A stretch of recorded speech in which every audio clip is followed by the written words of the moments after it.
Welcome back to Inside Investigations. America is the most charitable nation in the world.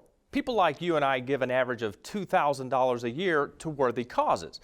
But some fundraising efforts aren't always as altruistic as they appear. Joining me now is Federal Trade Commission attorney Patty Hsue, who recently worked on a case that exposes a charity con. Thanks for joining us, Patty.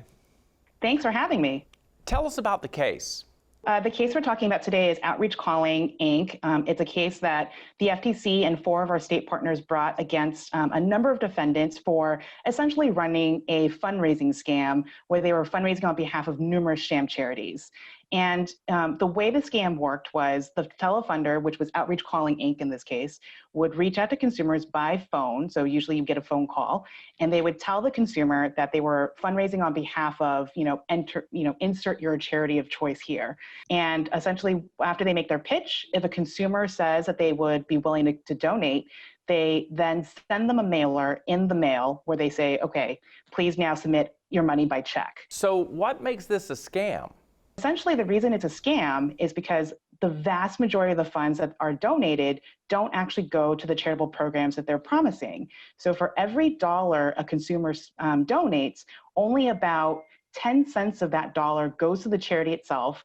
And then of that 10 cents, less than 5 cents actually goes to the charitable program that was described. That's terrible. How much money did they collect? So we estimate the consumer injury in this case, based on the allegations in the complaint, to be about $56 million.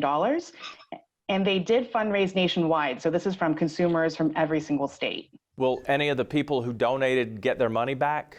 So unfortunately in this case, because of just the sheer number of consumers who are involved and the dollar amounts that were involved, it's administratively not really feasible to do consumer redress in this case. However, most consumers were really wanting the money to go to a particular charitable program that they're trying to support. So in this case, what we're going to do is, if the judge approves our proposed orders, the money will go to charities that have very similar charitable programs, and the money will go to those particular charities.